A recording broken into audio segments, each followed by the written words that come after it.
You are watching the Pan-African Daily TV with Dr. Susan Tata. The Africa we want: unity, consciousness, our culture, our spirituality, our history. One Africa for Africans worldwide. Motherland's calling its diaspora home. Join my voice. Join my team. Join my campaign. Campaign 21 hashtag 1 million subscribers on the Pan-African Daily TV YouTube. Be a volunteer. Apply now. Be the new Africa. Wonderful. Greetings everyone to Pan-African Daily TV this evening or this afternoon down there in America, in New York, wherever you're watching or connecting us. Today, like we announced, is the series. We're starting the series from Ghana from the time of even before independence and to the period of independence and under the rule of Dr. Osajifo Nkwame Nkrumah, and all the historical periods and legacy of Ghana up to the time where we have now His Excellency Mahama. And as you can see, our professor, our teacher, is here in studio with us live to take us through this series. But to treat a period of history at a one series would be impossible. And Professor James has always told us, study your history. It will erase the mystery. And that's the reason why he thought he is going to take that time to actually teach us from one country to the other. Let's see how far we go. But because of the new dawn of Ghana, of what Ghana has actually achieved during this period, and also because Ghana is the first ever country to gain independence on the continent of Africa, it makes it proper that we start with Ghana. So Professor is going to lecture us, or teach us, not lecture is just like you say, but teach us, what led or what triggered even that independence on the continent of Africa, and what actually happened during the period of independence and until we got into electing the first ever Pan-African leader who actually achieved a lot for his people. But of course, we did see again that he was brought down through a military coup d'etat. So the question, or what we'll be learning as we study this history, is why should a leader that is instrumental, love his people, engage in the development of his people, why should that incident happen to overthrow him? So these are all the challenges that we face in Africa today, because we also have a new Sahel alliance that is coming up.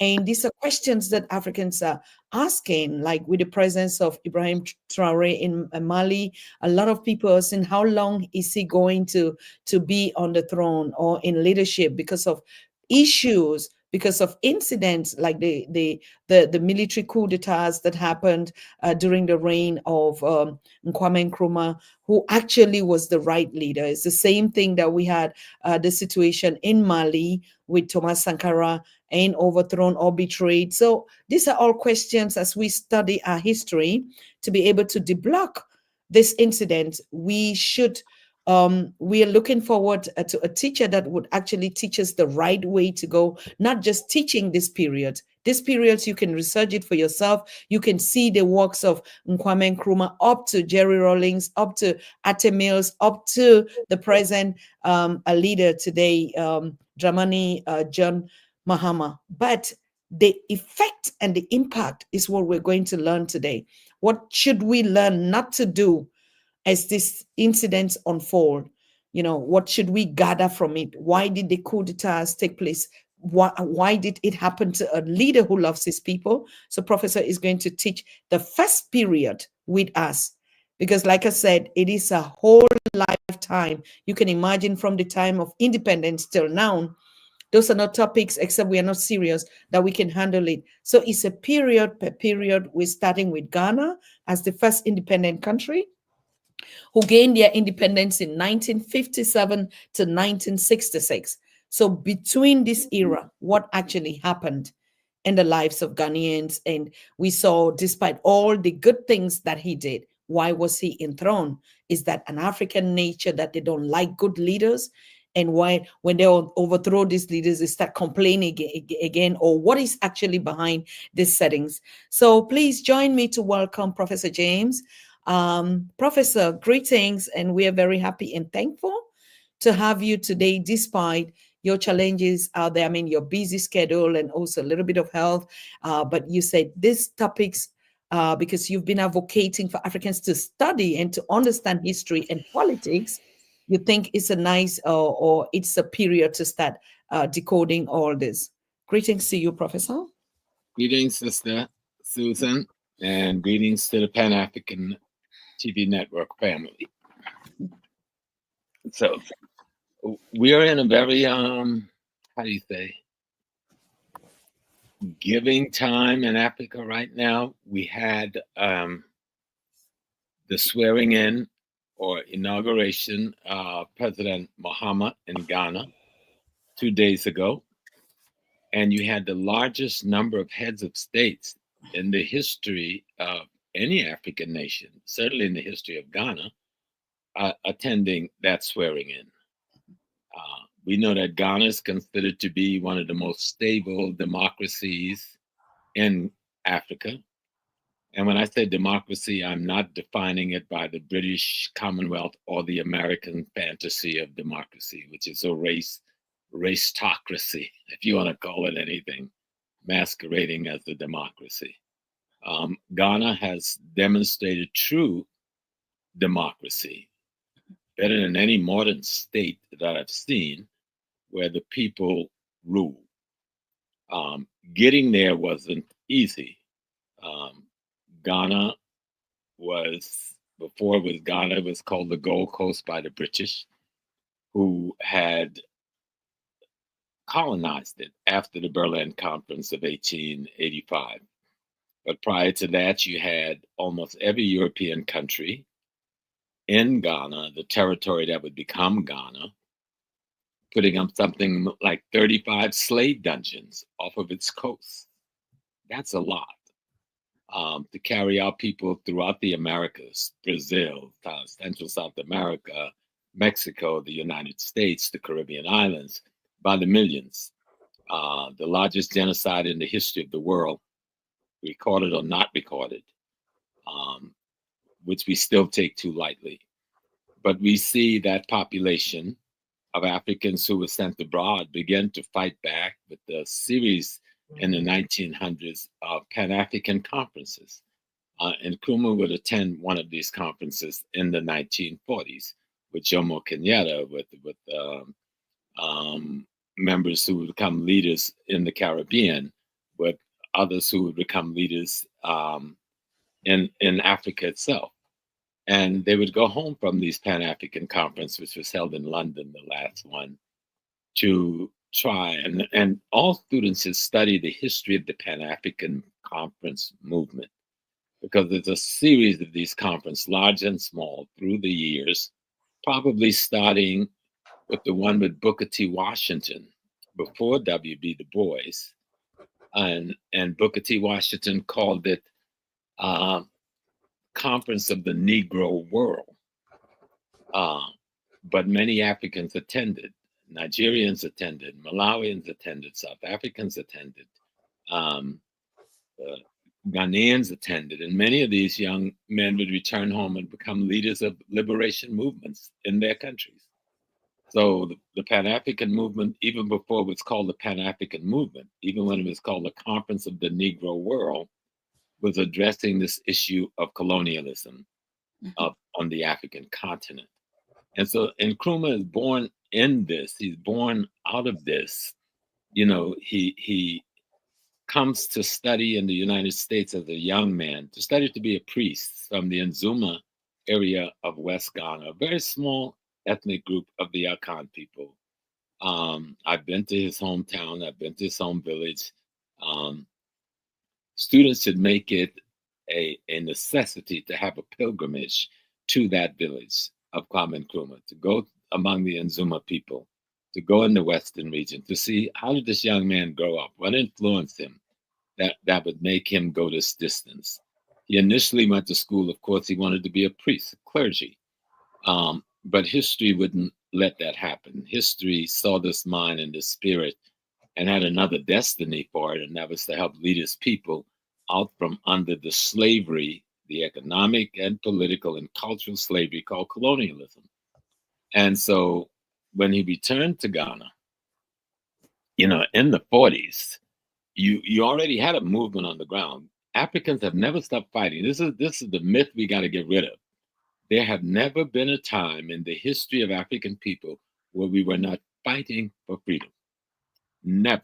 Pick any year from 1400 to now, and you will find resistance, fighting, rioting, attacking the occupiers and the enemy by the African people. We can't cite all of them, but there's two I want to cite because I think we don't hear about them, and they're very important in the history, I think, because of the role of the women on the continent of Africa, which even today gets too marginalized. We are applauding because we got the first woman vice president of Ghana. That shouldn't be. We should be counting the number of women presidents of Ghana or any African nation, because our culture put our women at the center of the economic foundation of our civilization, going back to ancient Egypt, coming right up to even now.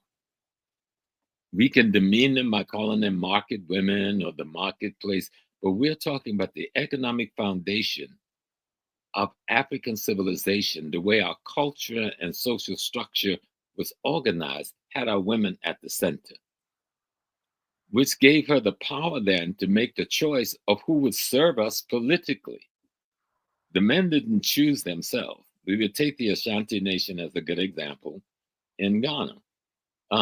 You may become the Asantehene, but the women made that choice.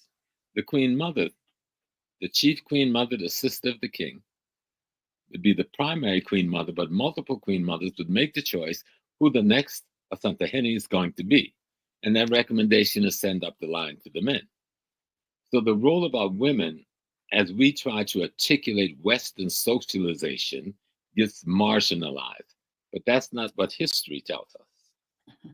So if we go back to the women around Calabar and the Igbo women in 1929 in Nigeria, when the whites wrote about this, they called it the Aba woman riot. But this was more than a riot. This is way beyond the riot. This was a movement for independence.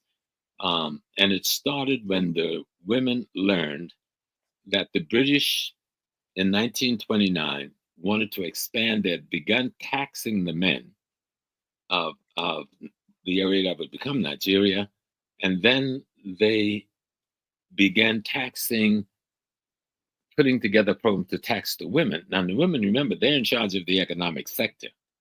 So they want to tax their produce, tax their livestock, tax their other holdings that they got from the sale of produce and livestock. And so even though the British was denying this, there was a gentleman who was in charge of going around from household to household to count every item. How many children live in the household? How many women in the household? What men live in the household? What livestock was on the property? What land did they have devoted to planting? And they were getting ready to tax all of this to bring monies into the British coffer, because after the First World War, they were pretty much broke. And so now they sought to tax the African colonies to get that money. And the women said, no, this will not happen. You will not tax me. So the women began around Calabar to meet, and around the Igbo area to meet. And they decided, when I say meeting, I'm talking about what started at as a few women in one household is now amounted to thousands of women around the country, raising this issue and having the tax assessors driven out of their villages and taking the main supervisors of these people and arresting them and demand that they be put in jail. Because there was one sister, I forgot his name, who, when the man came and asked her about how many children she had and how many livestock, she asked the man, "Have you counted your mother?" And of course, this man assaulted this sister, and the women rose up in arms. In one instant, 15 of them were shot to death by British troops. This is not just the riot. This is going on for days and months and months. But them assaulting the government and organizing against the government agency to force them to back this process of taxation up. And it spills over into communities like Ghana, and you begin to see the response in Ghana, you begin to see the response in Cameroon and other communities where the women who are controlling the economy, the basic economy of the society, said, we will not be taxed by the colonial masters.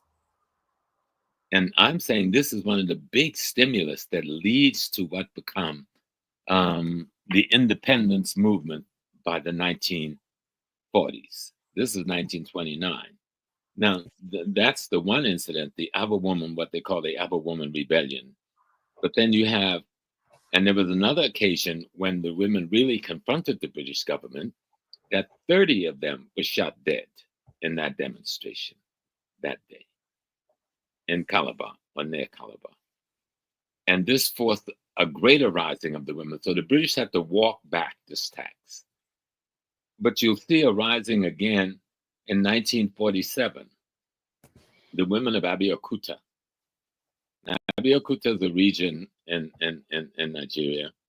Many people don't pay much attention to Abeokuta, but Abeokuta is a very religious and spiritual center. It's a big center for the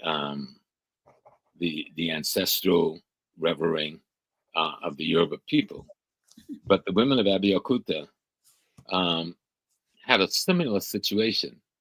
But they went, the women of Abeokuta took it further. They were not just interested in stopping the taxation. They were interested in the rights of women across the board, the right to vote, the right to work, the right to hold political office. This is 1947 now.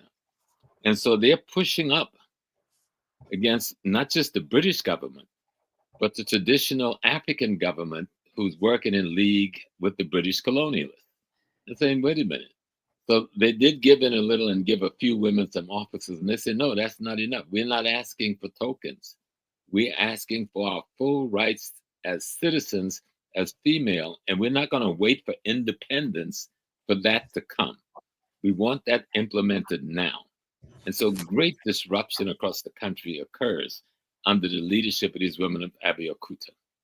You cannot tell me that by the time we see the soldiers in Ghana who are coming with they like to refer to them as the impoverished ones, who are coming to the British government to tell them we want our pay, our pension for having fought in your Second World War. Mm-hmm. And so, I'm sorry. And this is where Nkrumah gets involved when the British opened fire on the protesting soldiers, ex-soldiers in Ghana, who are simply trying to get the pension that Britain promised them having gone to war with the Germans on behalf of Britain. And they opened fire and killed some of the leadership. This is when Nkrumah and the students began to protest, and this leads to the first arrest of Kwame Nkrumah and thrust him into the leadership of this movement. But I'm saying that we must look at the influence of the women movement that started in 1929, and you're still seeing it continued in 1947, right? And going forward. And it doesn't get much attention in history. And they're not just asking for basic inclusion. They want full human rights participation at both local and national level of government and in all institutions, especially when you get to the rebellion of the women of Abeokuta, where they're talking about, they said, we're not waiting for independence to get this. We want it now. We want it under colonialism. We're not saying we don't want to get rid of colonialism, but we want these rights now. We don't want to wait for independence to get these rights. So they're not just asking for independence. They're asking for an independence where the women is fully inclusive. That's a revolutionary statement. That's 1947, Abeokuta. We're not asking for that now, sisters. That's why we consider it, oh, well, it's how wonderful it is that we've got a vice president. We should have a woman president and half of the parliament. Our parliament should look like Rwanda's parliament, where the women is nearly 60%. So these revolutionary activities by the women, starting in 29 with the Igbo woman in the Aba area in Cameroon and in the surrounding area, that leads to watching again a thrust out of Nigeria, out of Abeokuta in 1947, to the protest by the retired soldiers for their pensions in Ghana, that leads to the conflict that brings Nkrumah into the struggle. We need to understand how it all kind of fits together. They're not separate things. They may be happening at separate dates in history and separate location, but they're influencing the thinking of people who want to be free across the continent of Africa. And so I think the women's movement, the women's rebellion, is setting the foundation for the independence that we'll see in the 50s and the 60s and the 70s on the continent of Africa.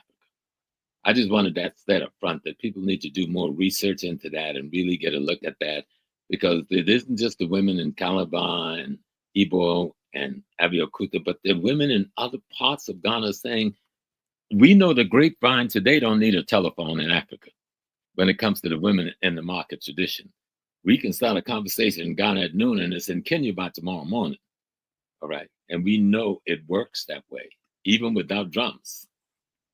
So we know that the word is getting around that we must resist someone taking away totally our livelihood. We had tolerated the military imposition. We had tolerated them just bringing in their churches and the other institutions. But now they're going too far when they're talking about the dismantling of the economic structure in our very culture, at the foundation of our culture itself. Now, someone says even in Senegal and Mali, the African soldiers were shot and killed. The massacre in Senegal, where over 200 soldiers was killed in one day by the French army for simply asking for their pay. These are the kinds of incidents that has occurred, that has stimulated the move towards independence, and is still stimulating the movement that we're now seeing in the Sahel from Mali, Niger, and Burkina Faso. That you can't disconnect these things historically. And I'm saying we need to read African history from the African side of the spectrum. What was happening to us during this period? I don't care what the British got to say and how much money they made of colonialism. What were we doing in response to this attack on our culture, on our land, on our spiritual system, on our families? What were we doing? And I simply wanted to bring up those two major incidents of our mothers rebelling in such a way it brought trauma in the whole colonial structure of West Africa. You know, at the point where you shoot 15 women and less than 2 months later you shoot and kill another 30 women, you think that did not send trauma across West Africa? And anger? And then we've got another thing that's happening that we need to pay attention to. It's the societies of secrets that inform the organization of the women of Africa, especially in West Africa. Okay. These societies, the British were not able to penetrate. The French was not able to penetrate. These were the places where our women could go and have meetings and have a conversation in the forest, in their retreat, and discuss how our ancestral culture and spiritual system demand their response to colonialism. And I notice in our political discussions, there's very little discussion, if any, about the societies of secrets that inform and instruct the consciousness of both our men and our women, but especially our women, when it came to developing resistance movements in Africa. So looking at the 1929 Igbo Woman Rebellion, looking at the 1947 Abeokuta resistance, and then coming up to what someone mentioned, but I didn't want to really go into Senegal. I was saving that for later. What occurs in Senegal when hundreds of our people are murdered by the French army, and part of that murder was the French perceiving, wow, we've trained these people. They've been to war. They know how to kill white people, and they have arms.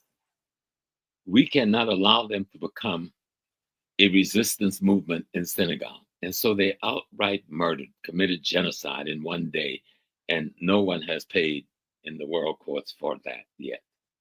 The Balfour Declaration is already in effect. France should have been tried with war crimes at that moment in history. It didn't happen. But the people heard those gunshots, and the movement that would lead to the independence of Senegal had begun, and still continues today because Senegal is not yet independent.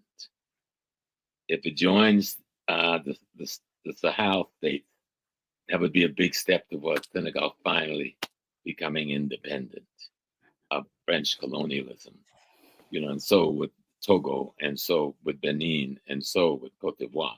We just want to focus on how this rippled into Ghana.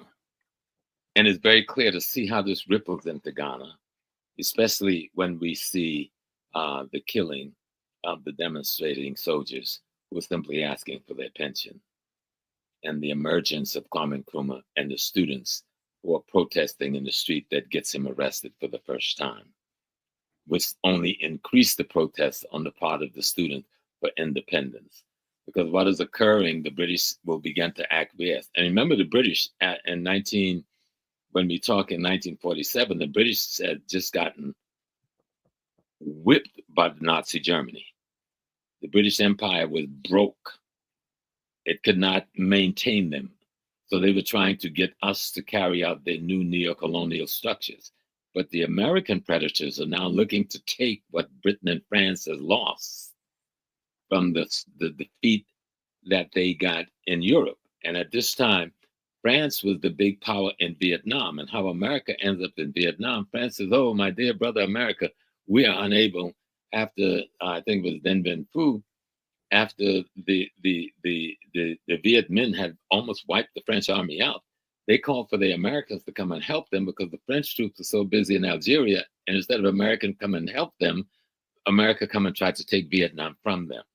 That's why de Gaulle went to his grave never having a friend relationship to America. Nobody ever asked, what is this riff about? It's about America stealing their colonial prize. And America was trying to do the same thing with West Africa from Britain at this time. We don't talk about it much, but America was saying, oh, British is weak. Let's get in there. We can get to the gold of Ghana. We can get to the bauxite of Ghana. We can get to the manganese of Ghana. We can get to the diamond of Ghana, you see. So this is what's occurring, and the British is trying to figure out, okay, how can I make some kind of deal with our Ghanaian former or colonized people so they keep us as partners and not let the Americans in? And this is what is occurring when Nkrumah comes into power. And it wasn't one day, because Nkrumah wasn't alone. Of course, we know the big six. We talk about the other historical figures who I don't have to name. Two of their sons became presidents after Jerry Rawlings, and some, unfortunately, they thought they were entitled to be president. Neither one did a very good job as president. But here we come. We'll just look at Nkrumah a little bit today. And I'm going to read some of the things, and you're going to be shocked. Once Nkrumah and the students and the CPP, the Congress People Party, began to push for total independence, because others wanted a quasi-independence where the Queen was still the ruler of Ghana, and they had a monarch who served the Queen on the land, who actually ran things for them. and Ghana would have a prime minister, but the prime minister would truly be under this monarch and this queen. And initially, that's where Nkrumah fits. And they said, no, we want total independence. Okay. And so Nkrumah and the others pushed, when Ghana established in 1960, the presidency versus the prime ministership. So students study political structuring. What is the Commonwealth, right? What is the monarch? What is the queen or king relative to your government structure? And you will see that even after independence supposedly is granted to Ghana, Ghana is still not independent. And Nkrumah is the prime minister. He's under the British monarch. And the British monarch is someone who's appointed, I think, who was a Clark or someone at this time in history, to govern Ghana. And Nkrumah is being allowed to govern at his behest. And Nkrumah said, no, we are going to erase that. So once the new constitution is written in 1960, that establishes the Constitution of the Republic of Ghana and establishes the presidency to replace the monarch as the executive head of state, you get indeed an independent Ghana. And then you get this extraordinary happening. And I brought them up. It's too much to just mention, but I wanted to talk about some of Nkrumah's accomplishments. But first, let's talk about who overthrew Nkrumah. Because we're still playing around with this question of who overthrew Nkrumah. The government of the United States of America, with assistance from Britain, overthrew Nkrumah. But it was primarily the CIA as an arm of the government of the United States of America, working with certain puppets within the military structure of Ghana that overthrew Kwame Nkrumah. Now people say, well, they overthrew him because of his socialist leanings, or because he was close to Bulgaria or close to Russia or Vietnam. That's not why he was overthrown. So we're going to do that first, and then we're going to come back to his other great achievement. Because people, I find every time I mention it, people are so indeed shocked and can't believe it. But if you don't understand this, you won't really understand the mind of Nkrumah. Kwame Nkrumah initiated the Ghana nuclear reactor project in 1961. Did you hear what I'm saying? Yes. Kwame Nkrumah initiated the Ghana nuclear reactor project in 1961. Kwame Nkrumah created the Ghana Atomic Energy Commission in 1963. And in 1964, laid the first stone in the building of an atomic energy facility, which had accomplished the level of reactors. And the first thing the Americans did when he was overthrown was to come in and take the nuclear reactor and flew it out of Ghana to America. Did you know that? No. Most people didn't know that. Okay. So if you don't watch the bouncing ball of history, they'll bamboozle you and think it was just a couple of disenchanted Ghana generals and the disenchanted chief of police. Maybe those weak people were disenchanted as it was used, or the Black American friend of Nkrumah, or not friend, or college comrade who became the ambassador, Williams, I think his name, overthrew. No ambassador overthrows no governments. Ambassador is nothing but the business manager of their country to make sure that their corporate structure get access to your raw materials. All right. He works for their government. The government of the United States of America overthrew Kwame Nkrumah.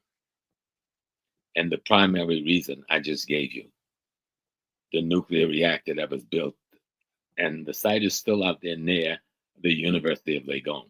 You can go visit it today if they let you on it. How many countries in the world at that time was building an atomic reactor? Black or white, African or others? How many? 3, 4? And yet here's this little Ghana country, and this little man is building a nuclear reactor. Now he was thinking of how he would provide energy for his country. They were thinking these Africans may get an atomic bomb and we can't keep them as slaves anymore. But we didn't even know this happened, did we? Most of us. Not knowing that singular fact means you cannot put a proper analysis on why Kwame Nkrumah was overthrown. You have no understanding of why he was overthrown if you have not factored that in to the equation at the very top of the equation.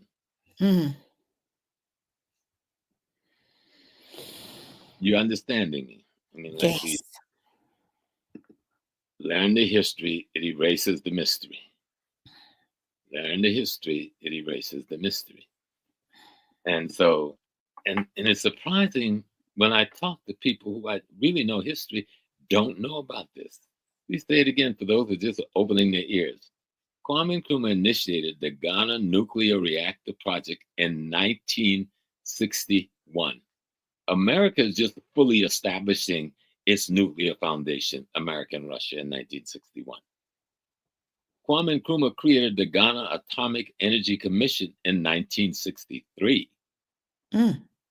And in 1964 laid the first stone in the building of an atomic energy facility where the nuclear reactor would be housed. If now you want to know why he got overthrown? It's clear, like you said, my professor. Now, we know the other reasons are Nkrumah was a mentor to who? Patrice Lumumba. Of course, the American CIA have now admitted to the assassination, along with Britain, France, and Belgium, of Patrice Lumumba. Patrice Lumumba came to Ghana on occasion with other revolutionary leaders. Ghana was using its cocoa money to help fight for freedom in other nations. And this is what the enemy in the government used by saying Nkrumah was using the cocoa money to help these other liberation movements in South Africa, East Africa, Central Africa, instead of giving it to the development of the Ghana people. And they used that as a way to arise the people up. But that was an American program given to them to put forward, right? To create disenchantment at home. You know, Ghana was the central core of the revolutionary leadership training of those who would become the leaders in South Africa, Malawi, Zimbabwe, and Congo, and other places. And Nkrumah was the professor at the head of the class. It wasn't just that he had bring an independent Ghana, but what did he say? That Ghana could not expect to consider itself free until all of Africa was free. And he was trying to live up to that. He is marrying a relative of the Nubian Arab leader of Egypt, Gamal Abdel Nasser, wasn't for the purpose of love as much as it was for the purpose of uniting North Africa with the rest of Africa. And Gamal Abdel Nasser had broken with the West and was a strong African leader and Pan-Africanist. And he thought that that fusion would be more politically significant at that moment than saying marrying a woman from the Ashanti region and bridging the gap, because he had extraordinary problem with the northern region and the Ashanti region. And that gap needed to be bridged. And a lot of people said, had he married someone from the Ashanti region or from the northern region, the attempts to overthrow his government may have never occurred, because we know that the attempt to overthrow Nkrumah in his early days came from the north, but the Northerners one of their leaders was a significant stool of the Ashanti nation, Bafo Okoto, who was a linguist to Toussaint-Hennes. And I'm blessed that I had him as an instructor on the history of Ghana for some period of time until the elder passed to the ancestors. And he was a tough old boy, even as an old man. He used to tell me about the days that Nkrumah put him in prison for 15 years. And he said, "Oh, Small, every night when everybody went to sleep, I just walked through the walls and went home and came back in the morning." I didn't know whether to believe that or not, but he was a brilliant historian. and political and ethnic and cultural tactician. But we've got to understand what's occurring beyond what white people have written in books about Nkrumah.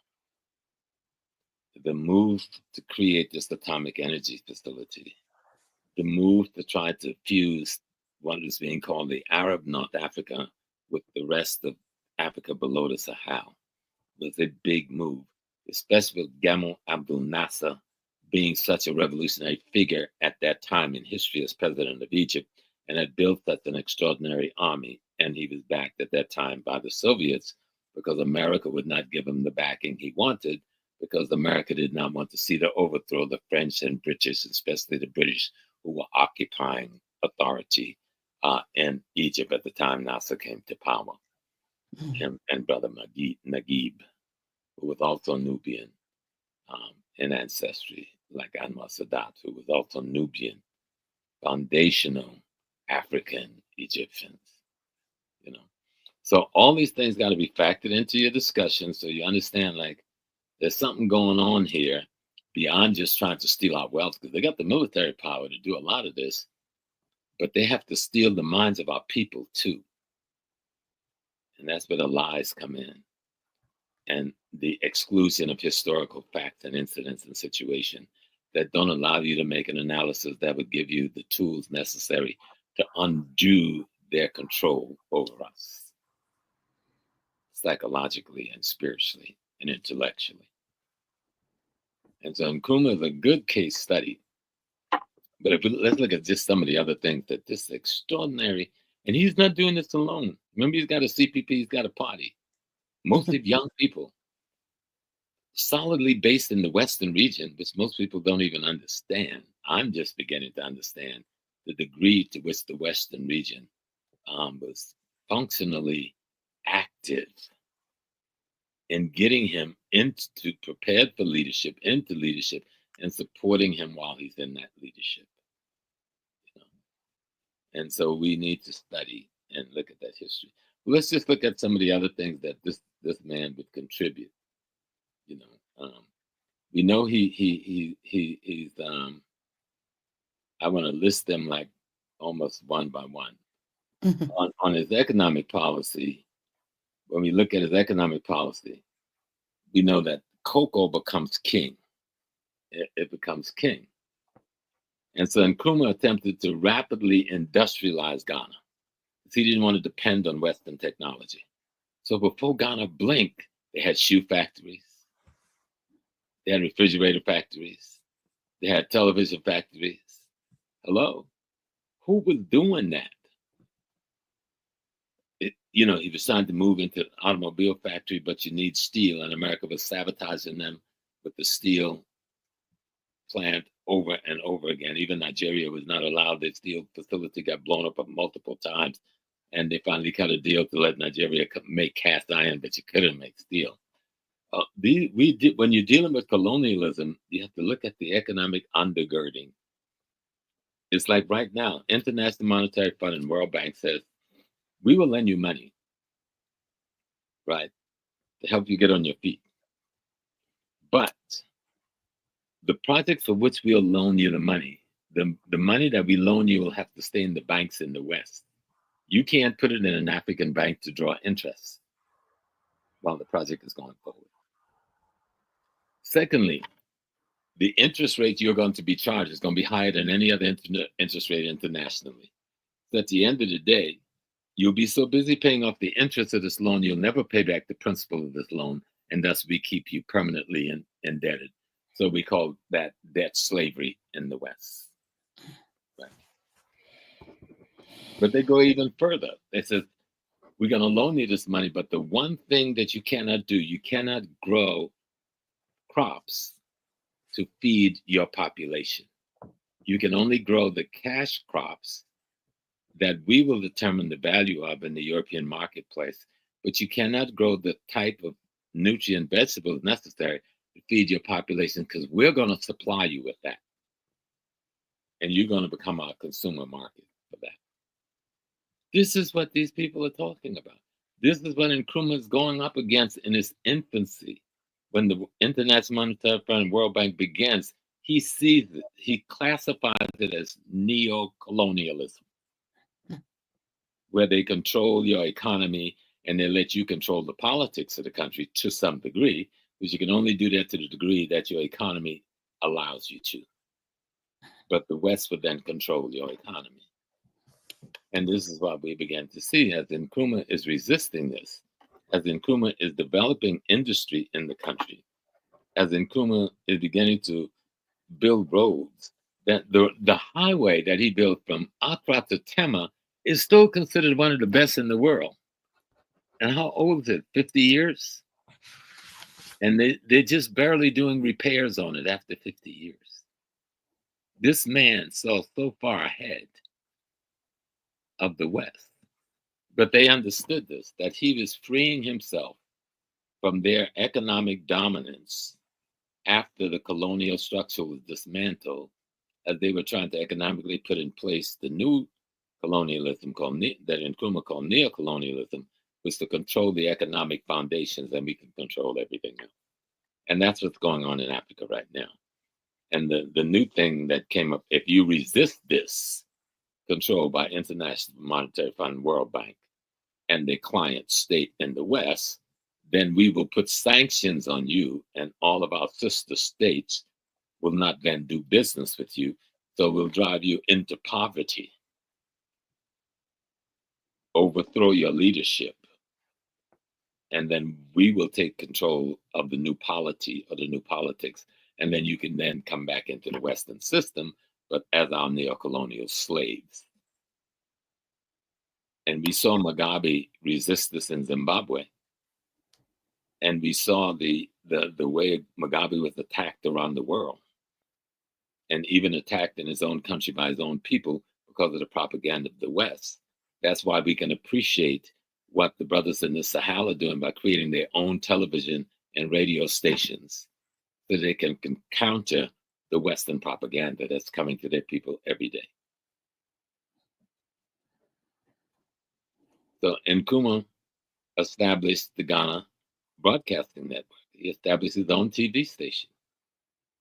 Nkrumah organized the newspaper so he could establish a Ghana newspaper network in the country that could tell Ghana's story to the people of Ghana, rather than have the story being told by Western controlled press that was basically the arms of colonialism, whether it was run by blacks or whites. These are the moves that we have to do even today, that this man did back in those early times. And for these kinds of steps to show other African states how you can free yourself of colonialism, take responsibility for economic, politics, and culture in your nation, and then protect it. That was his one big mistake. He did not protect it well, because even though he took most of the military leaders with him, so there'd be nobody home to pull a coup d'etat, the one or two that he left, the marginalized miniature persons, that's what I have to call them, because that's what they've done to themselves in history. Someone's saying he opened over 400 factories, built and full operation by the great 400 factories. Yes. And if you can imagine that coming in a 6-year period of time,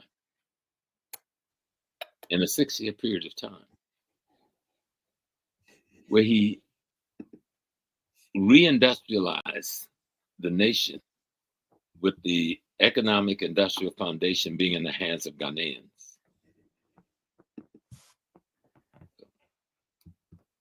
When we think in Nkrumah, most people think ideological things, and they talk about the books and his quotes.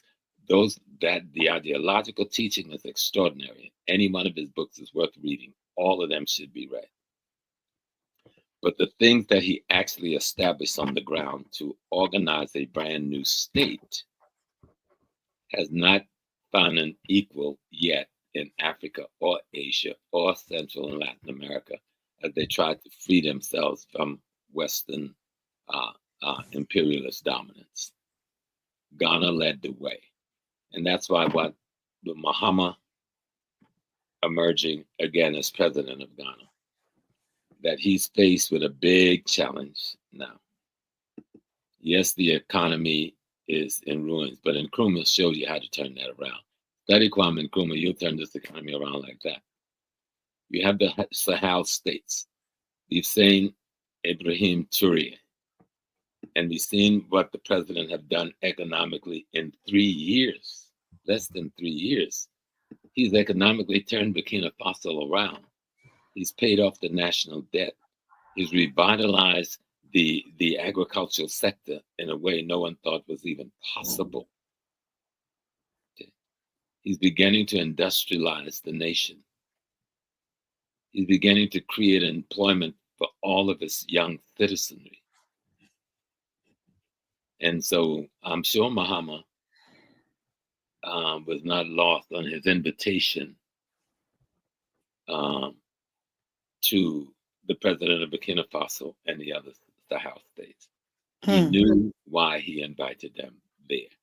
The West is so confused by it that the only conversation they can have is that the president was wearing a pistol. Yes, the gunman. Yeah, and saying that's in President Ibrahim, and saying that's in violation of security protocol. No, it's not. I did security for many, many powerful people over the years. You make whatever protocol agreement necessary. That man know that 19 attempts have been made on his life within 3 years. Who can tell him how his security should function? But he wasn't the only one armed. All of his personal security team was visibly armed to let the world know we're coming to our brother nation and our sister nation to respect them as they go through this presidential transition. But we are aware that you are there too. We are aware of what the possibilities could be. And it won't happen here in Ghana. We will protect ourselves and the Ghanaians will protect us. So he had 2 layers of protection. He had the Ghana security, which is one of the best in the world. I've seen him in action. Ghana has a good security and police network, probably one of the best in Africa. You know, and I know they were protecting those men from the Sahel, but they had the obligation and the right to protect themselves. And I'm happy to see that the Ghana government respected that. Now let the West go chew their cud or whatever they need to chew. We came together as a family 2 days ago in Ghana. We stood as a family. We applaud one another as a family. And we went back to our respective homes, having respectfully done what we were supposed to do as a family. Because Africa must be free. This is no longer a discussion. This is a process that's stepping up its speed. We must be free. We don't need one bus load. We don't need one taxi cab or one Uber load of brothers being taken to the Sahel to walk across the desert to die, trying to get through Libya to die, to go in prison, be treated like that to die, to go to the Mediterranean to die, to go to Europe to work as slaves to make a few dollars to send back home. We need to stop that. And you cannot stop that unless you can employ your people at home. And Burkina Faso was leading the way, showing us how to do that. And so I'm happy to see that the posture of the former government in Ghana was erased in one moment of time. I would just wait now to see the restoration of the statue of Thomas Sankara and the re-establishment of Thomas Sankara Square at the roundabout. He did that already, Professor. He did? Oh, Yes. That's my man. I got to come to Ghana and bring him a gift next week. You are my president. My president. I love it. Because Thomas, and I got to meet this man, Sankara. I got to eat dinner with this Thomas Sankara. I got to sit and talk with him. Unfortunately, I was also meeting and eating with Kampara, sitting on my other side, not knowing that 2 months later he would kill his best friend. But that Thomas Sankara, he came and taught in my class with his gun on, right? And he came and taught in Dr. Jeffrey's class with his gun on, and the students went crazy. They loved him. You know. So thank God that a spirit of Africa, coming from its youth, is giving us guidance on how to go forward. As Nkrumah symbolized in his day, that youth that showed us how to break away from colonialism completely. The next step Ghana has to do is to disassociate. We did it once. Now disassociate yourself from the Commonwealth of British State. Let him take his Commonwealth and go. We don't need the British Commonwealth. Let's start discussing in Africa a lingua franco that's African, a universal African language. If we don't see one we want to accept, and let our scholarships create one out of the old ones that's common to all of us. We can do it. That's how languages are created. Swahili, of course, is the most spoken language on the continent. It is not an Arabic language. We gave the Arabs that language. There's no such thing as an Arabic language. The Arabic language comes out of Africa itself. If you want to study history, study culture. But we need a language that all of our children across the continent can study in and speak. Yes, we can still speak English or French or anything else we want to speak, but our mother tongue in every state should be an African mother tongue, allowing us to speak to each other universally. You'd be surprised the psychology of that, the spirituality of that, the cultural firestorm that will create in the world if you would take your linguists back. Speak your own language as the primary language in every African state. That is one language we will teach in our school. That's how all our books will be written. That's how all our subjects will be taught. And it will be based on a universal African culture. I saw a gentleman, I think he was South African. He was wrangling about how Africa does not have a unified culture, how Africa don't have a unified spiritual system, that this one believed this and this one believed that. You tell him, I said, you need to study deeper. I don't remember his name. Young man, and he had locks, and he looked very pretty, and he sounded very good on social media, but he doesn't know what he's talking about. All African spiritual system has a singular understanding of cosmology and ecology. All African spiritual system is based in its foundation on quantum physics, what the West is just beginning to perceive as quantum physics. And this could be shown by the indigenous structure of all religions in Africa. So if you haven't really studied, yes, the Zulu may have another word for it, and the Aka may have another word for it, and the Yoruba may have another word for it, but they're all talking about the sun. One may have another word for a constellation, or another word for the Milky Way, or another word for the spinning of the earth, but they're all talking about the constellation and the spinning of the earth. And there's a syncretization in understanding the relationship between cosmology and ecology and the human being's role in it. African cosmology demands that you understand this.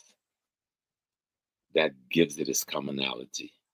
And the West now calls it quantum physics, and thank God they're just beginning to understand fragments from the periphery of a system that is still our way of life. If we will restore the tools we need to restore in our consciousness, like our language, our culture, our intellectual way of resolving contradictions in the social ecology. But back to Nkrumah, when you study Nkrumah, he's trying to do all of these things. This one man and this one party and this one country who has evolved from what the enemy called the Gold Coast, and they took the name of a great kingdom that was once further north than what is now Mali and part of Mauritania. That was the Great Ghana Empire.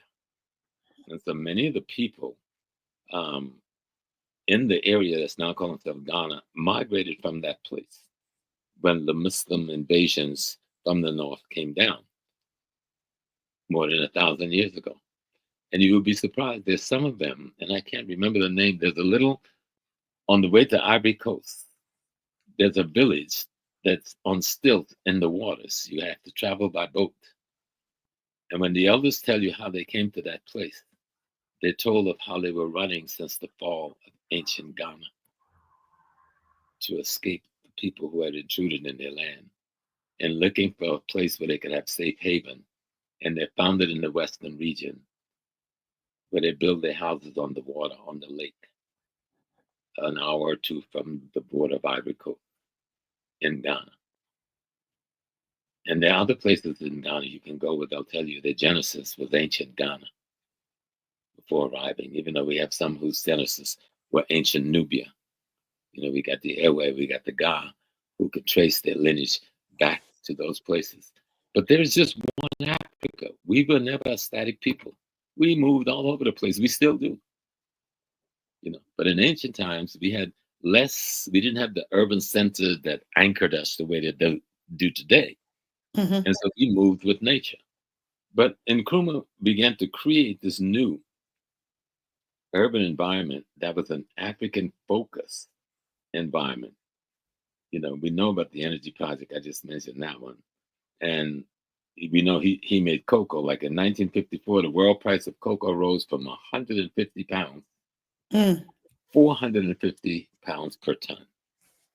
You know the kind of money that Ghana was bringing in at that time? And the West says, no, we can't, because he's taking that money to fuel the liberation movements all over Africa. And so that was the other reason the West went after him, you know. And he also thought to, you know, build up his military in ways that no other African nation were doing, building his air force particularly. And the West did not find that a friendly thing. He helped to cut the deal that he had to do with the West to begin the process to build one of the biggest lakes, man-made lakes in Africa, you know, the Volta Lake, to support the Akosombo Dam, which is one of the biggest earthen dams in the world at that time. So this man was doing all of these extraordinary engineering feats. He's cutting the right kinds of relationship with the corporate structure of the West. And they were saying, no, we can't. We want slaves. We want colonies. We do not want free Africans dealing with us on par, as Nkrumah was doing. And for that, they overthrew him. He became a model and an example. Remember, this is the first independent state, what they like to say, below the Sahel, but that's not historically accurate, because Sudan is the first independent state. But because Sudan was so heavily tied to its Arab cultural conquerors, we don't consider Sudan independent. But we should rewrite history to understand that Sudan, I think it was only a year ahead of Ghana. Was a year. Yeah. And so that we not give Sudan away historically to the Arab world. Because the West used that to justify what is now Southern Sudan. But see, Southern Sudan, and I'll just divert for a minute. In the very beginning of independence, they wanted two Sudans. It is the British that forced them to stay in one and said this was better for the economic unfolding of the independence. Then you eventually, gradually can create the two states. But they never intended for the two states to be created.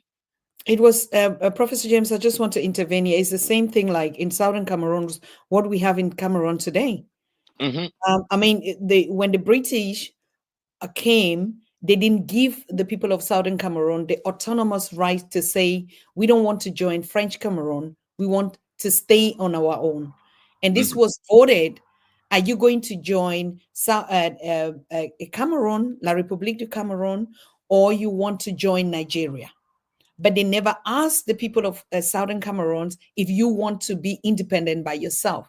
And that is why we find the conflict today of this this a resistance, exactly like the situation in South Sudan. Like they never even were always one people.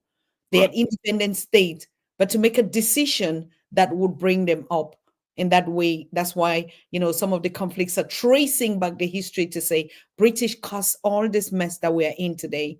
And it is us now to fix it.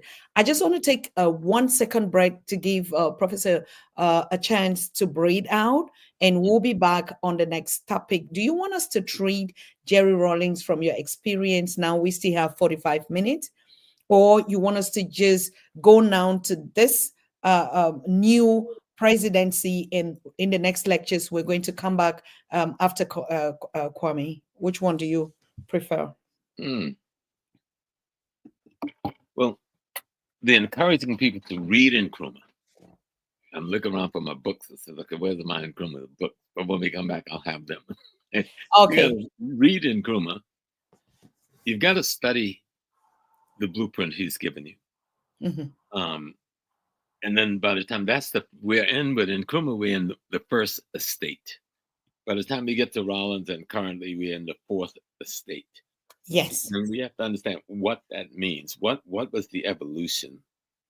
Because Rawlings do represent, even though there's a heavy bitterness with some of it, I think it's artificial. And the West made it toxic, because I came to Ghana when Ghana was considered persona non grata for Americans, when Rawlings was in his first periods of leadership before he became the president. And so most Americans were encouraged not to go to Ghana. We were told, go to Senegal, go to Gambia, but don't go to Ghana. And, for me, you said, don't go to someplace in Africa. That's where I'm going. So me and Leonard Jeffries, we made our home in Ghana. So let's go, and we can come back. I think we should talk some more about Nkrumah when we come back. There's more to Nkrumah that people need to know. Wonderful. So let's talk about Nkrumah as we continue after this short break.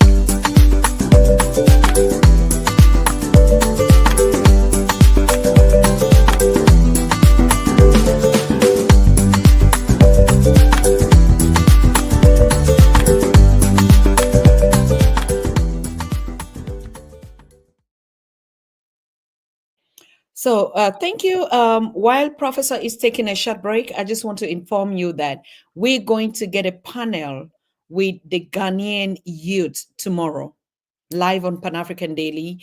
And the youth want to give their expectation. They want to share their expectation of the coming, or the second coming, of His Excellency John Mahama.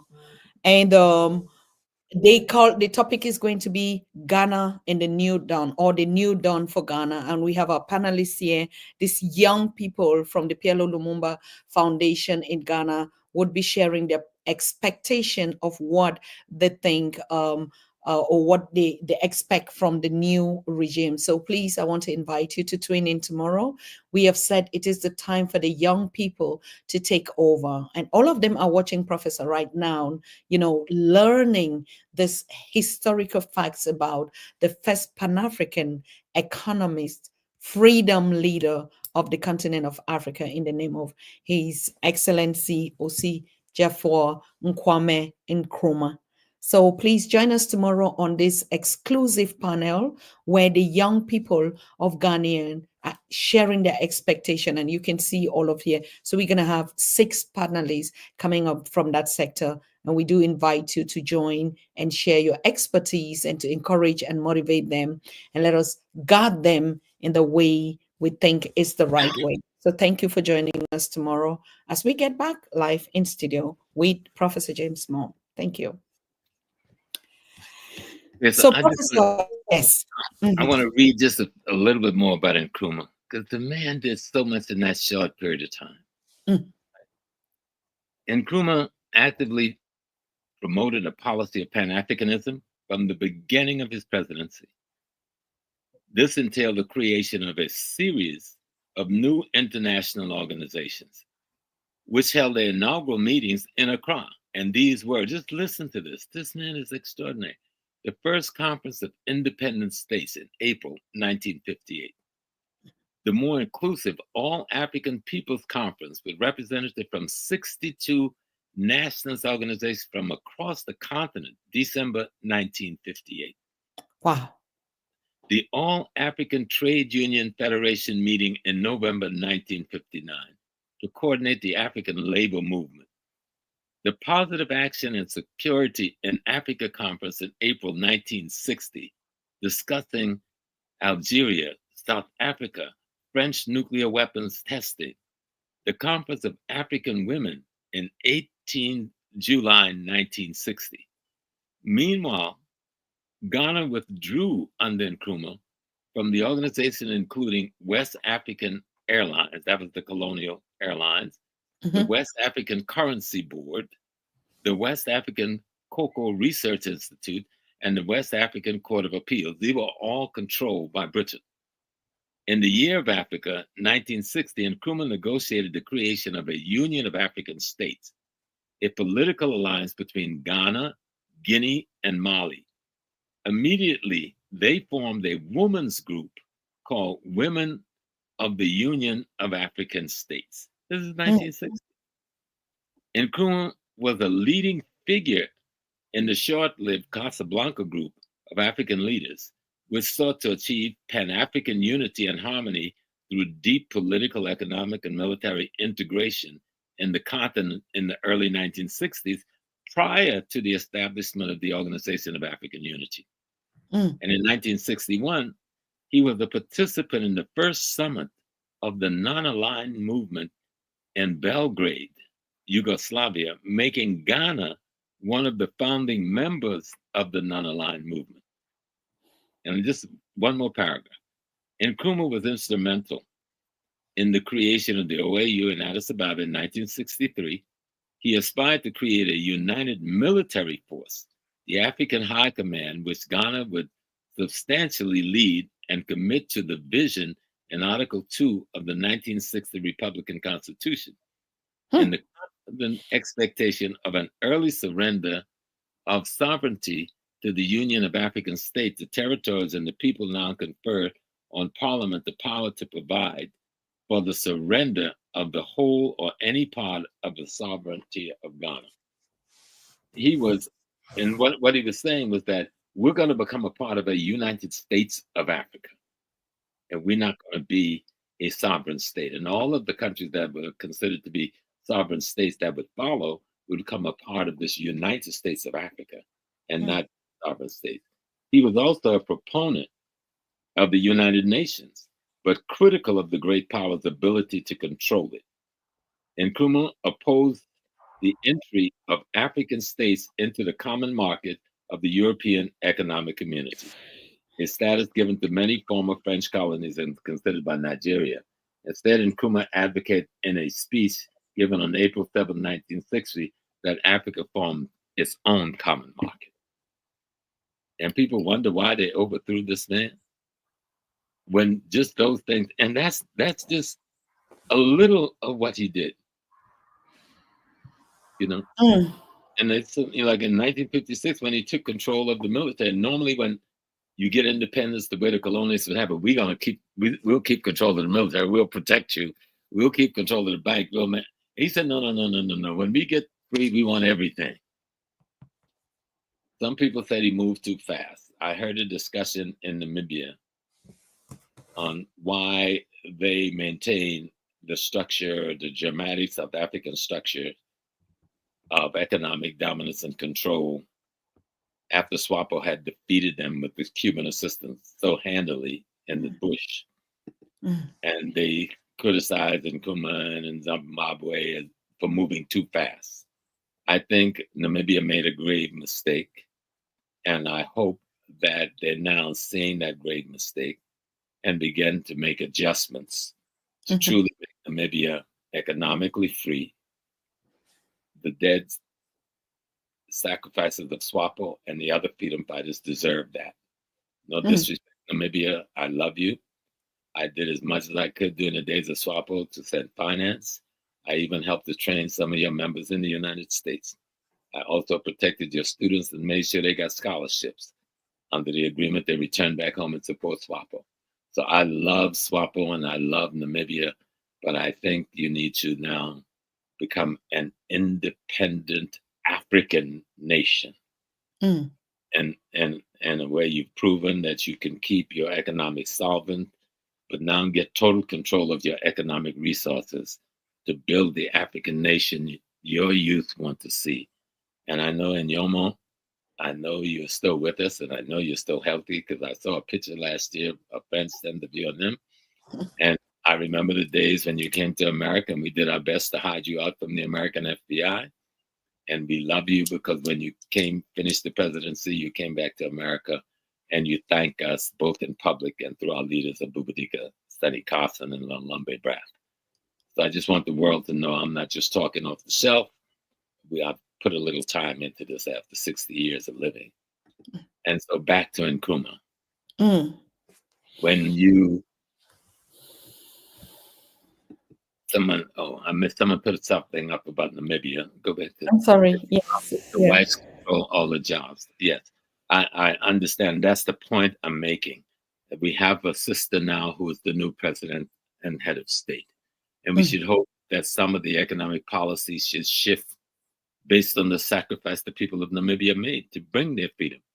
Maybe it was the best decision to take the initial economic route you took, but now you have to give economic freedom to your people. Mm. You have to give economic freedom to your people. So you remember the song we sang back in the 60s, SWAPO will win. But SWAPO still have to complete that part of the struggle.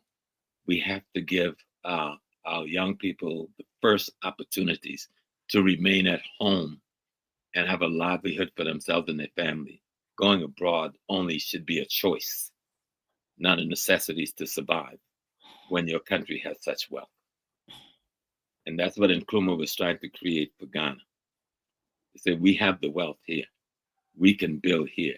You do not have to go abroad to look for a job. Only if you feel like that's something you would like to do. But that should not be a necessity for survival. You know? Mm. Mm. And so what can we say about Kwame Nkrumah? One of the greatest leaders we've ever had. And I think Ghana, even the former president, who I think made a lot of missteps when it came to supporting the Sahel movement. I'm not going to condemn him because he was the president of a nation state. But you're not president alone. You have a parliament and you have other forces, economic forces that's driving you. Of course, you took an oath to the people to be the vanguard in that leadership. And in that regard, you've got to take responsibility. You understand? You got to take responsibility. So President Akufo-Addo, we thank you for your service, but there were certain responsibilities you didn't take. And maybe it wasn't your time to take those. Maybe everything is done in time. Maybe you brought the ship as far as you could take the ship. And now it's time for Mahama to take that ship where Nkrumah and the Big Six, though they disagreed, they weren't enemies outright in that way. Some of these men continue working together. Him and Dankwa had their difficulties, but they also had their moments of working together to give guidance to Ghana. So you can't say it's either Nkrumah or J.B. Dankwa in terms of philosophical outlook. You've got to study J.B. Dankwa and you got to study Nkrumah. And then you've got to look at their relationship as Ghanaians. And everything, all content, always remember this, all content has intent. What was the intent of these men? What was the intent of their philosophy? What was the intent of their idea? What was the intent to produce what ideal for Ghanaian people? And so when we start looking differently than the West would do, remember the genocide in Rwanda? They didn't come in and kill all of those who were responsible. They didn't put them before firing squad. They went to an indigenous Rwanda way of reaching a just accord.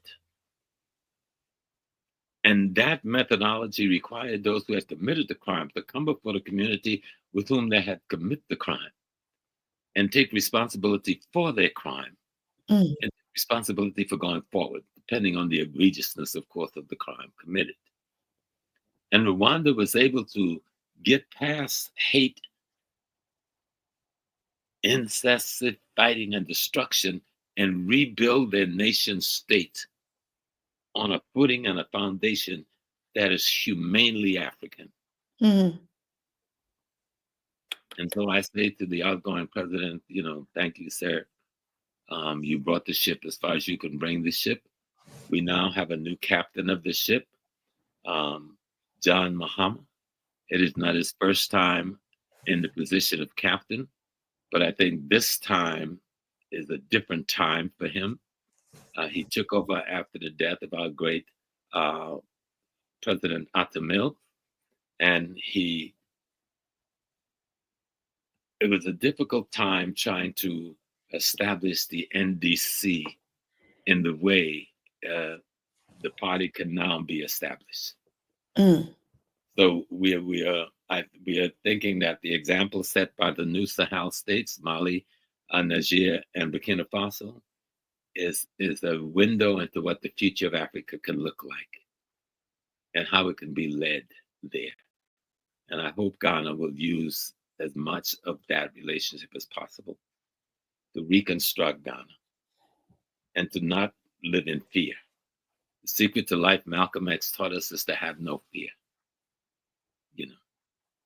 We must bring freedom for our people, economic freedom, political freedom, cultural freedom, intellectual freedom, psychological freedom, linguistic freedom, spiritual freedom. If someone wants to be a Christian, okay, fine. You want to be Muslim, fine. But don't denigrate my indigenous religion to rationalize your attachment to the colonial appendage on our culture. Be clear about that. If you want a history lesson on the birth of Islam and on the birth of Christianity, I can tell you both had their genesis in Africa. But the constructs that you're now participating in and the philosophical theology you're now carrying forward did not come out of Africa. The foundation had its birth in Africa. But the perversion, as you now call in the theology, did not have birth in Africa. And the denigration, how can any people denigrate your mother and your father and say you're building a family? You're not going to be able to build a family if you've denigrated your ancestors. And any reference to your ancestor requires a condemnation and a curse and a denigration. How are you then going to build a family? Whose family are you building? Whose nation are you building?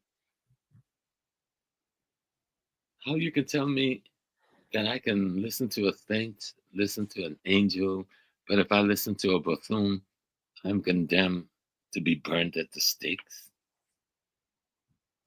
Obasoom didn't run the slave trade. Obasoom didn't control colonialism. Obasoom is not the Neocolonialism International World Bank. The Christians and the Muslims and the Jews are those things. The Abrahamites are those things. And Nkrumah was trying to make something clear, even though he can go at it the way I'm going at it. When he said, go back to Garvey, and he took this thing from Garvey, but Africa is for the Africans at home and abroad. We need to be true to that statement. And Nkrumah was certainly one of the finest Pan-Africanists we've had. He's certainly one of the finest Garveyites we've had. He's the man that my leader and my teacher, Malcolm X, learned from. Thank God Malcolm got to touch his hands while they lived. So we need to study Nkrumah. Nkrumah should be to Africans, I don't even know another figure in the world that could equal him. Because you've got to understand what we are coming out of. You've got to understand what colonialism was. You've got to understand what chattel slavery was. You got to understand what trans-Saharan, trans-Indian Ocean slavery was. It was a process of genocide for almost 1,700 years, murdering millions of African people, burning our village, disrupting our family. And then when they had enough of that, they said we steal their human resources. Now let's go steal their natural resources. So then they hold a conference in Berlin in 1885 and come in with their armies, north, east, south, and west, and invade our entire continent and sit on us until 1945, when we began to fight back because they were weakened.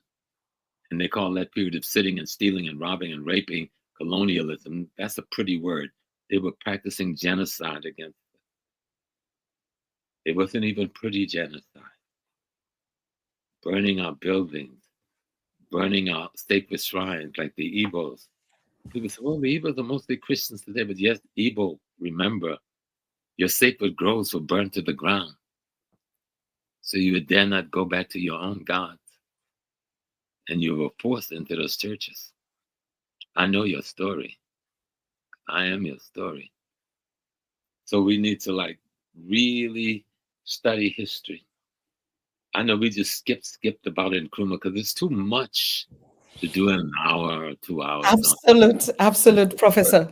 But Yes. to highlight some of the essential things for you to think about, which should draw you to looking at this Kwame Nkrumah and the men and women around him. Remember, he's not by himself. He's got Ghanaian men and Ghanaian women who are advising, instructing, researching, directing, and help him come up with these ideas and these plans. And implementing these plans that he's come up with.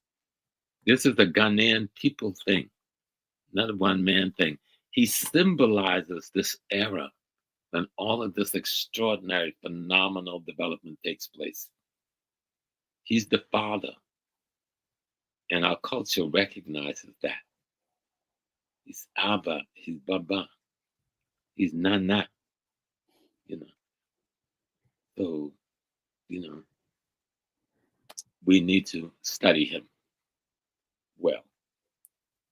Because going forward, young people, you want your countries back? You want to come to America and be a victim of crime on the subway with your PhD in one hand and a knife in your back? I hate to be harsh, but I know my country. I know where I live. I know what America is. You want to come where you can get to college, but if you just sell a little bit of oxycodone or some heroin or some cocaine, and then you can make some money and live in the suburb and pretend that you are just an intellectual?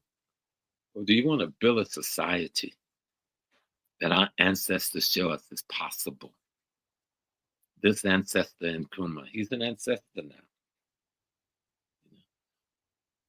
He's Nana. He's an ancestor. But he's left us multiple blueprints on different sectors of a society. Everything that he left us will not be usable for tomorrow. But so much of it will give us all of the blueprints and possibilities we need to innovate and create even a greater thrust forward with the industrialization of Africa and the socialization of Africa.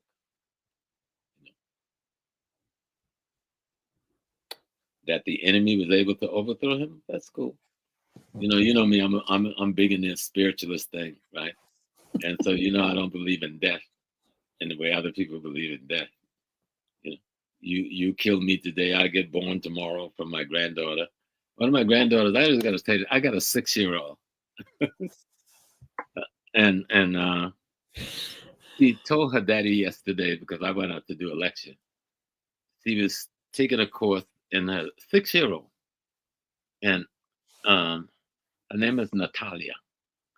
So she told her daddy, she said, the white people killed Dr. Martin Luther King.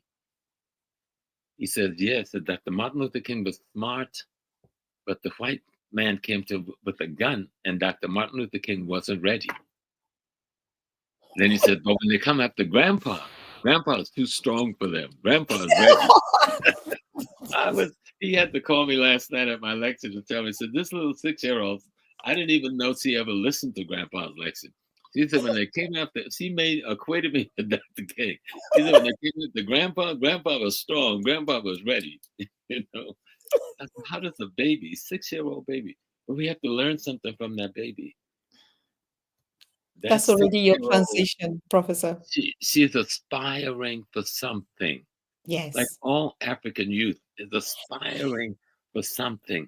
And they're looking at what we're doing. If that 6-year-old baby can make that kind of assessment, my God, our teenagers, what are they thinking that they're not saying? And I'm saying, own Africa, own it, it's yours. Own the history of Africa from the point of view of the African. Read Chinua Achebe, you know, and see what things fall apart really look like when you read it from the perspective of an African who spoke from the perspective of Africans. You know, every African should read Achebe, things fall apart. Look at this period that Nkrumah is dealing with as they're coming out of colonialism. That should be a must read. I'm recommending it. Maybe y'all don't read that book, I'm gonna come with my strap to find you. Professor, of course, thank you. I'm just sorry that I have to interrupt. Professor James has 5 more minutes because he has to go out to pick up his granddaughter. Our granddaughter, I know it. That's why I'm just reminding anybody that has a question you want to call in studio, please just go ahead and call. We have just 5 minutes with Professor James. And also next week, Professor James will be coming live. I'm sorry, Prof. I didn't ask you. I'm just saying because we have to officially launch the website, and the website is really about history and our book club. Exactly what you asked us to do. You and Reverend J. Leonard Jeffries, who asked us to put this book club together. So there are a couple of books, and honestly, like you're saying, Chinua Achebe is the first book on it. So we'll be asking all you that are interested, not just interested, in the book club, in history, in real history, and authors that wrote tremendous history about Africa. Please make sure you be joining the book club, not just the book club, but you become a member of the Africa We Want Network, which is a free registration. So officially on Sunday, or when Professor James will be ready, Professor Pielo will be able to unveil that website and open up the book club. So yes, I think I had a call here, but of course I just missed it. You can call again, or I call back, Prof, so you can take his question.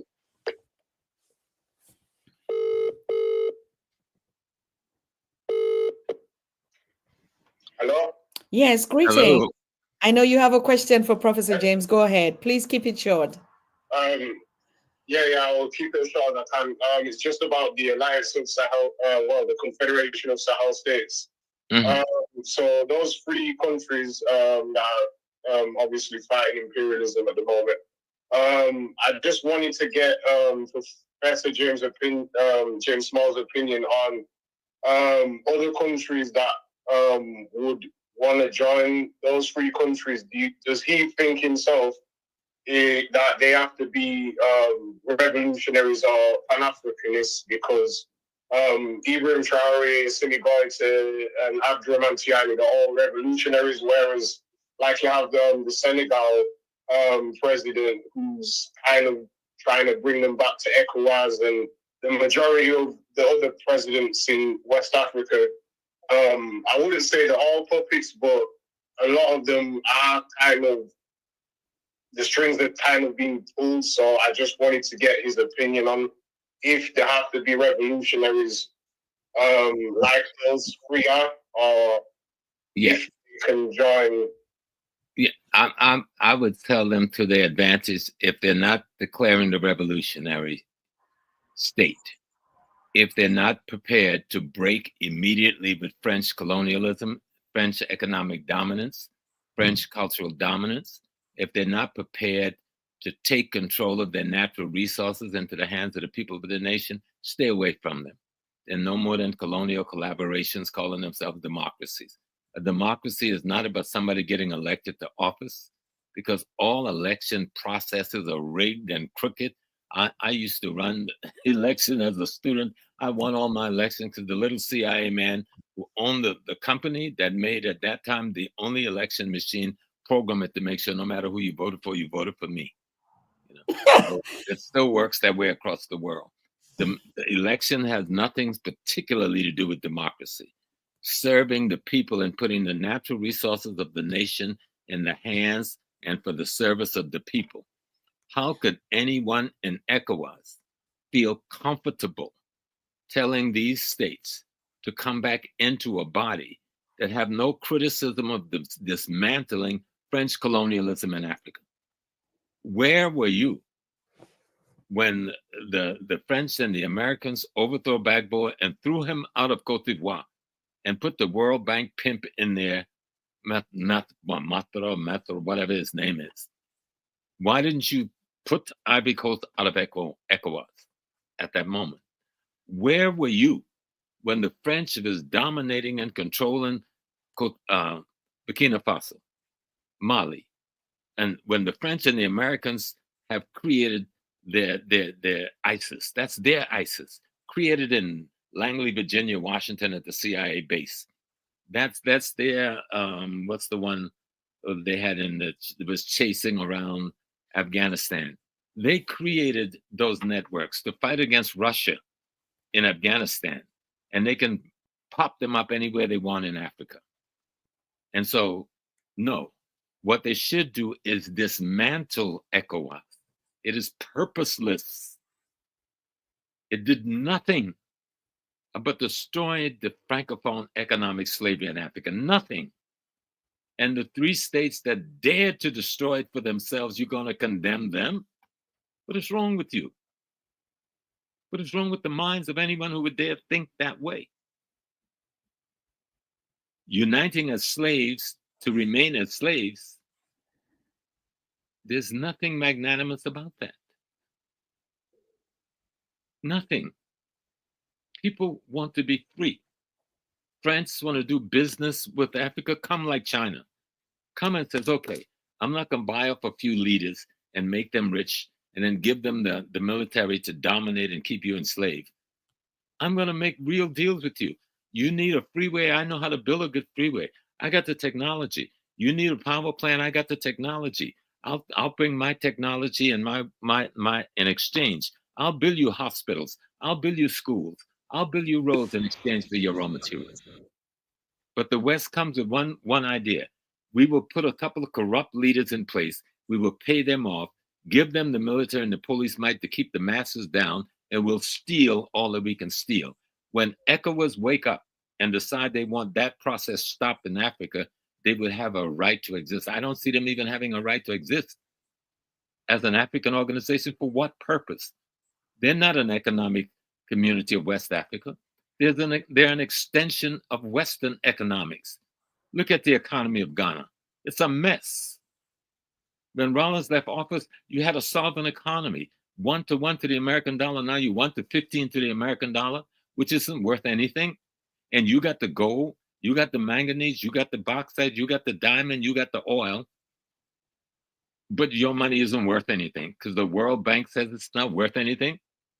The International Monetary Fund and Moody says it's not worth anything. And you still think that's a relationship worthy of being a part of, where they can define your value?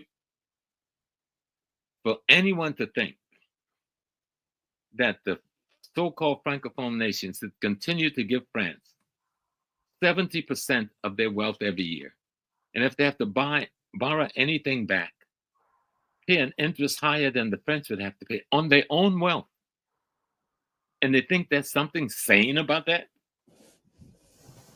Stop the insanity. If they don't come as a revolutionary state, breaking all economic ties and renegotiating all economic relationship with the West, I tell the Sahel they have nothing to do with them. I love the young man in Senegal, but you want to remain a French colony and then say Senegal is free? That's not freedom. Senegal is not free. You're a French colony. And you have nice clothing and your music is fine and your food is wonderful, but you're colonized by some murderers and genociders. and you consider that normal, ECOWAS have to be ashamed to even call themselves a West African community.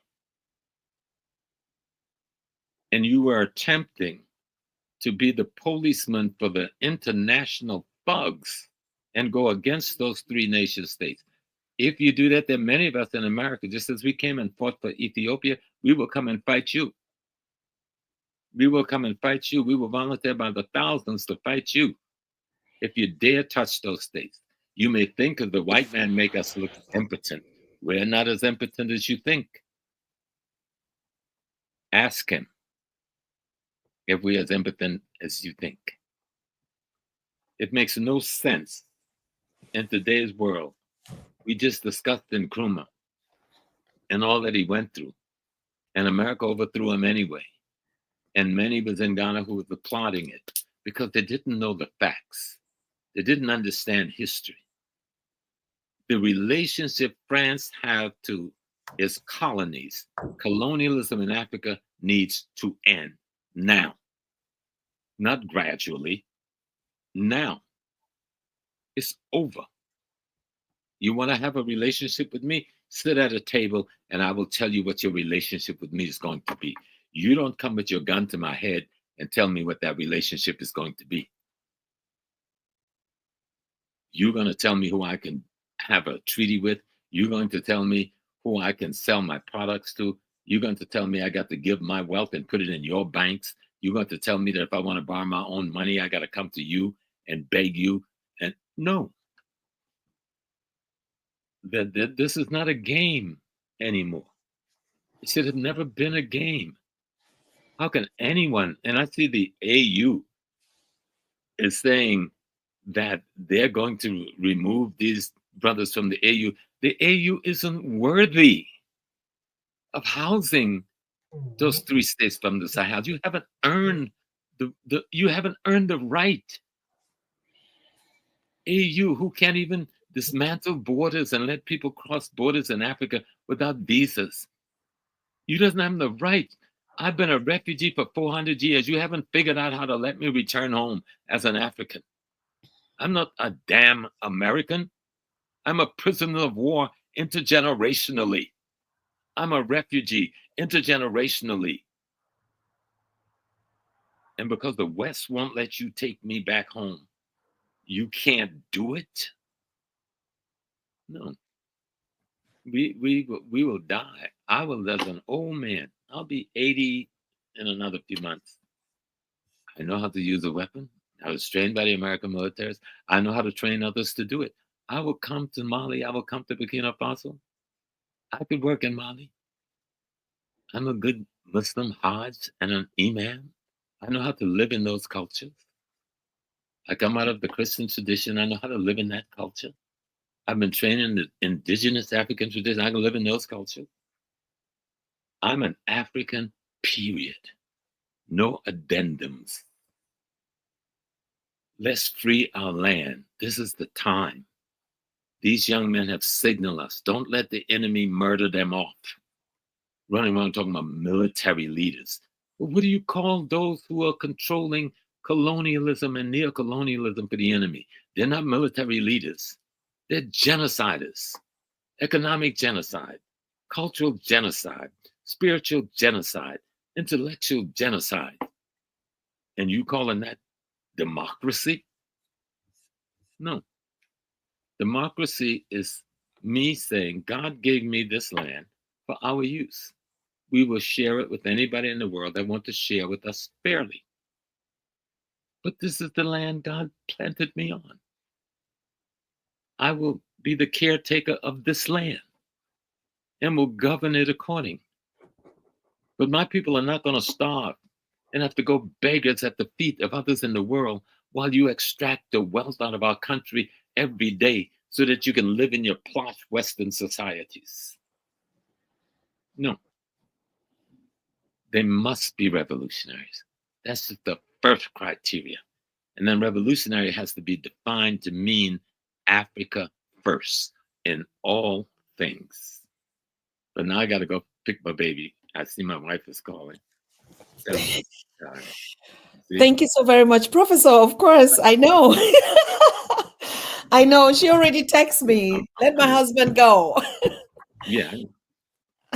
Okay. Thank you. Thank you, Professor. So Pan-African Daily TV, I got to go run. I got to go pick my baby up from school. And yes. That's baby number 1 from the high school in the car. Then I got to get the other one, those are baby number 2 and 3. And then I have 2 more grandkids coming up, that 4 and 5. And then my day will take a break. Of course. Peace and blessings. I will see you soon. Peace, Professor. Yes. Thank you so very much. Thank you. Wow. Thank you, all of you too. You see, that's family. That's power. This Black power, this African power, this African knowledge by African prophecies. History will erase the mystery. Every country studies their history. Germany, America, France, Austria, Canada, every country in the world has a memory of their history. It is time for us Africans to study our history, our story, like Professor Baina said. So thank you so very much for those of you that have become members. Thank you so very much for those of you that contributed. Thank you for just being here and being a part of this global family. We hope to see you again. Please join us tomorrow with the young people of Ghana who are expecting, who have expectation about the incoming leader. And the time is going to be 9 p.m. East African time. Please check your calendars. But when you get my jingle, we are live. Thank you. Peace and blessings. We see us tomorrow. Bye-bye. You are watching the Pan-African Daily TV with Dr. Susan Tata. The Africa we want. Unity, consciousness, our culture, our spirituality, our history. One Africa for Africans worldwide. Motherland's calling its diaspora home. Join my voice. Join my team. Join my campaign. Campaign 21 hashtag 1 million subscribers on the Pan-African Daily TV YouTube. Be a volunteer. Apply now. Be the new Africa.